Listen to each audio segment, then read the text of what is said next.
नमस्ते, अभिवादन आपका इनोसेंट इन्वेस्टर के इस नए वीडियो में। दोस्तों, अगले हफ्ते के स्विंग ट्रेडिंग स्टॉक्स की बात करेंगे, लेकिन पहले एक न्यूज डिस्कस करेंगे। निफ्टी आईटी इंडेक्स में आपको दिखा रहा हूं, लोअर लेवल से अगर आप देखोगे 32,500 से ये इंडेक्स 35,500 आकर के खड़ा है। 3,000 पॉइंट्स का बढ़िया मोमेंटम दिखाया निफ्टी आईटी इंडेक्स ने। सपोर्ट किसने किया? बड़े स्टॉक्स ने सपोर्ट किया, मिड कैप स्टॉक्स ने सपोर्ट किया, छोटे स्टॉक्स ने सपोर्ट किया। अब सपोर्ट क्यों आया, इसको समझने के लिए थोड़ा सा ये न्यूज़ आपको देखनी पड़ेगी। ये न्यूज़ के लिए आउटलुक टीम को आभार, पूरी मीडिया में है ये न्यूज़ थोड़ी सी पुरानी है लेकिन आपको ज़रूर देखनी चाहिए। 7 तारीख के ये न्यूज़ है, आप देखेंगे तो वहाँ पर 76 रुपये 93 पैसे पे रुपया क्लोज हुआ था $1 के मुकाबले। ठीक है, $1 के सामने जो रुपए की कीमत थी वो 76 रुपये 93 पैसे हो गई थी, यानी कि एक के बदले आपको 76 रुपये मिल जाएंगे। अब ये चीज़ आईटी स्टॉक्स को एक बूस्टर की तरह दिखाई दी और वो भागना चालू किए। आईटी स्टॉक्स में जो इन्वेस्टर्स हैं वो ज़्यादा खुश हो जाते हैं जब रुपीज़ गिरता है, मतलब जब रुपया गिरता है। अब इसके पीछे की कहानी बहुत आसान सी है, क्योंकि उनका जो रेवेन्यू आता है बहुत बड़ा पार्ट उसका डॉलर में होता है, और जब डॉलर आकर के इंडिया में कन्वर्ट होता है तो रेवेन्यू बढ़ जाता है। लेट से कि आप 74 रुपये पे कैलकुलेशन कर रहे हो और यहाँ पर जैसे 77 रुपये है। अब $3 $1 पे कैलकुलेशन बढ़ा दे रहा है, $1 पे $3 आपको एक्स्ट्रा मिल रहे हैं। लेट से कि कोई कंपनी $10,000 का बिजनेस कर रही है, तो आपको पता है ना कितना बढ़िया प्रॉफिट हो गया। इसी हिसाब से, और ये बहुत छोटी बात मैंने बोली है, टीसीएस जैसी कंपनियां, इन्फोसिस जैसी कंपनियां, मैं बाहर से बिजनेस की बात कर रहा हूँ जो रेवेन्यू इंडिया में आता है डॉलर के टर्म्स में। आई होप आप समझ गए होंगे मैं क्या कहना चाहता हूँ। अब $10,000 को आप डायरेक्टली जाकर के कैलकुलेट ना करना, वो 10,000 नहीं 10 लाख हो सकता है, 10 करोड़ हो सकता है। ठीक है, अपने हिसाब से आपको समझना है। मतलब रेवेन्यू जो है वो बढ़ जाता है इन कंपनियों का बिना कुछ किए। तो ये ब्लेसिंग इन डिस्गाइज साबित होता है आईटी स्टॉक्स के लिए, और उसका हम सीधा परिणाम देखते हैं इंडेक्स में, स्टॉक्स में। एक दूसरे एंगल से अगर मैं यही बात कहना चाहूँ तो आईटी स्टॉक्स की मदद से निफ्टी इंडेक्स यहाँ पर खड़ा है, निफ्टी आईटी इंडेक्स यहाँ पर खड़ा है। कारण वो न्यूज है, और क्योंकि आईटी स्टॉक्स का वेटेज भी निफ्टी में काफ़ी ज़्यादा है, इसीलिए ये पॉसिबिलिटी हो पाई। अभी भी जो रुपया है वो मजबूत नहीं हो गया, अभी भी वहीं पर खड़ा है, तो अभी भी लोगों की उम्मीदें बंधी हुई हैं। खैर, आईटी स्टॉक्स में मैं 2-3 स्टॉक्स आपको बता दे रहा हूँ। एक है HCL टेक, विप्रो हो गया, इन्फोसिस, टीसीएस, ये सब, टाटा एलेक्सी आप जा करके देख सकते हो। ठीक है, खासकर मुझे पर्सनल लेवल पे HCL टेक काफ़ी ज़्यादा स्ट्रॉन्ग दिख रहा है। इसमें मेरी पोजीशन नहीं है अभी, इससे पहले मेरे जो पास विप्रो स्टॉक पड़ा था, कुछ पोजीशन उसकी बची है, तो ये आपके लिए डिस्क्लेमर है। यहाँ पर मैंने जो पोजीशन बनाई थी वो कट हो गई थी इस वाली रेड कैंडल पे। मैं फिर से यहाँ पर पोजीशन बनाने के लिए सोच रहा हूँ, ये भी आपके लिए डिस्क्लेमर है, थोड़ा ध्यान दीजिएगा। इस स्टॉक में मैं 1200 के ऊपर बुलिश हूँ, और अगर ये चल गया तो बहुत मज़ा आने वाला है। निफ्टी भी मजबूती के साथ खुलने के आसार दे रही है। Let's hope for the best. तो ये रहेगा आपके लिए पहला स्विंग ट्रेडिंग स्टॉक, नज़र आपकी होनी चाहिए। रिलायंस पिछले हफ्ते भी हमने आपको दिया था, अभी भी यहाँ पर अपॉर्चुनिटी काफ़ी बड़ी है। 2500 का लेवल इसके लिए एक बड़ा साइकोलॉजिकल रेजिस्टेंस बन के आ रहा है, लेकिन 2485 2490 से ही शुरुआत हो जाएगी तेजी की। मैं उसके ऊपर बुलिश हूँ, पिछली बार मैंने कहा था 2400 के ऊपर बुलिश हूँ, और उसका रिजल्ट आपने यहाँ पर देखा। हाँ, कुछ लोग जरूर इस रेड कैंडल पे ट्रैप हुए होंगे। देखो, मैं कुछ चीज़ें आपको कहता हूँ क्लोजिंग बेसिस पे देखनी चाहिए, और जो क्लोजिंग बेसिस पे चीज़ों को देखता होगा उसके लिए यहाँ पर डायरेक्ट एडवांटेज मिला था। कौन सा एडवांटेज था उसके लिए आप पिछले हफ्ते की स्विंग ट्रेडिंग वाली वीडियो जरूर देखना।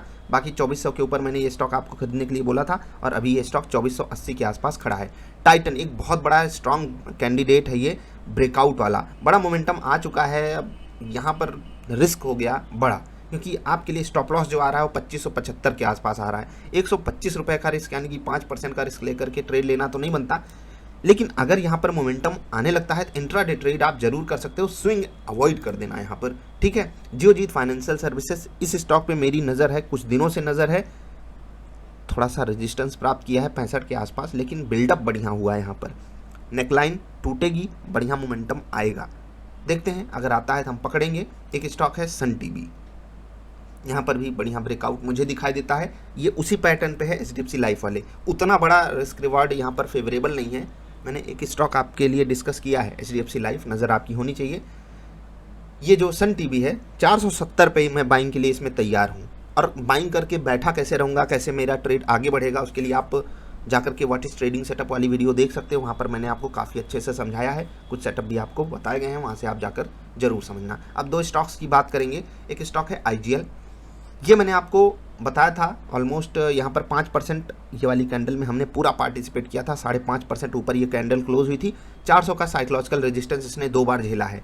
ठीक है, अभी क्या होगा, अगर ये 400 के ऊपर टिक गया किसी तरह तो फिर से आपको बड़ा मोमेंटम मिल सकता है, नज़र रखिएगा।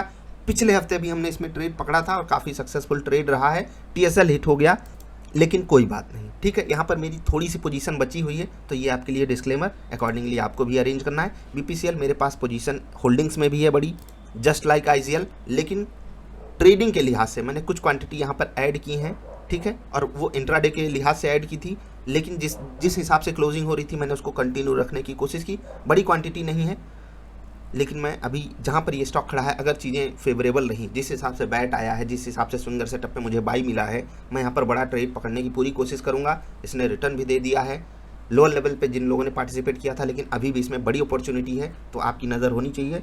एक बात याद रखना, जितने भी स्टॉक्स बताए गए हैं यहाँ पर आपको पोजीशन होल्ड करके नहीं जाना है, ऐसा कि नहीं मैं 10% लॉस में भी बैठा रहूँगा, 5% लॉस में भी बैठा रहूँगा। अकॉर्डिंगली आपको अरेंज करना है, सब कुछ सिखाया गया है। जो सेटअप वाली video, Fibonacci, volume action trading वाली वीडियो नहीं देखेगा, उसे बहुत सारी चीज़ें इसमें नहीं समझ में आएंगी। मैं ग्लोबल मार्केट्स की बात करूँगा, कल रात में आपको वीडियो मिलेगी जहाँ पर आपको इंट्राडे स्टॉक्स भी बताए जाएंगे, तो उसके लिए इंतज़ार कीजिएगा। निफ्टी के सपोर्ट और रेजिस्टेंस लेवल के लिए भी उसी वीडियो का आपको इंतजार करना पड़ेगा। अभी मैं आपसे विदा ले रहा हूँ। IT स्टॉक्स के लिए फंडामेंटली कुछ चीज़ें हमारे फेवर में हैं, लेकिन टेक्निकली कई सारे स्टॉक्स हमारी रडार पे हैं, उन पे आप नज़र रखोगे तो ट्रेड बेहतर पकड़ पाओगे। याद रखना, स्टॉक सिलेक्शन आपको पहले करना चाहिए। कुछ स्टॉक्स हमारे पास इंट्राडे के दौरान रडार पे आ जाते हैं, तो आप उनमें भी मतलब अपनी नज़र रख सकते हो। कैसे स्टॉक्स आपको पकड़ने होते हैं तो आप चेक कर सकते हो, how to select stocks for swing trading वाली वीडियो, वो भी वीडियो काफ़ी कमाल की है, काफ़ी मज़ा आपको देगी।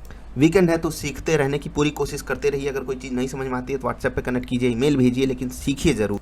बात पैसे की होती है दोस्त, और यहाँ अगर आप सच में पैसा कमाने आए हो तो आपको सीरियस लेना पड़ेगा मार्केट को, मार्केट की चीज़ों को ध्यान दे करके सीखना और समझना पड़ेगा। ऐसे हवाई बातें करके कोई ट्रेडर नहीं बन जाता, कोई इन्वेस्टर नहीं बन जाएगा। और कहीं पर भी आप पार्टिसिपेट करने जाते हो, समय देना पड़ता है। आप समय नहीं दोगे तो बाज़ार बाहर कर देती है। बड़े अफसोस के साथ कहना पड़ता है, बहुत सारे लोग मजाक लेते हैं, उनको बाज़ार एक दिन मजाक समझ के बाहर करती है। तो इस चीज़ पे थोड़ा सा ध्यान दिया कीजिए। बाकी अभी इतना ही। वीडियो पसंद आए तो लाइक कर देना। जल्दी मिलेंगे ढेर सारी अच्छी वाली वीडियोज़ में। अभी के लिए आपका आभार, नमस्कार।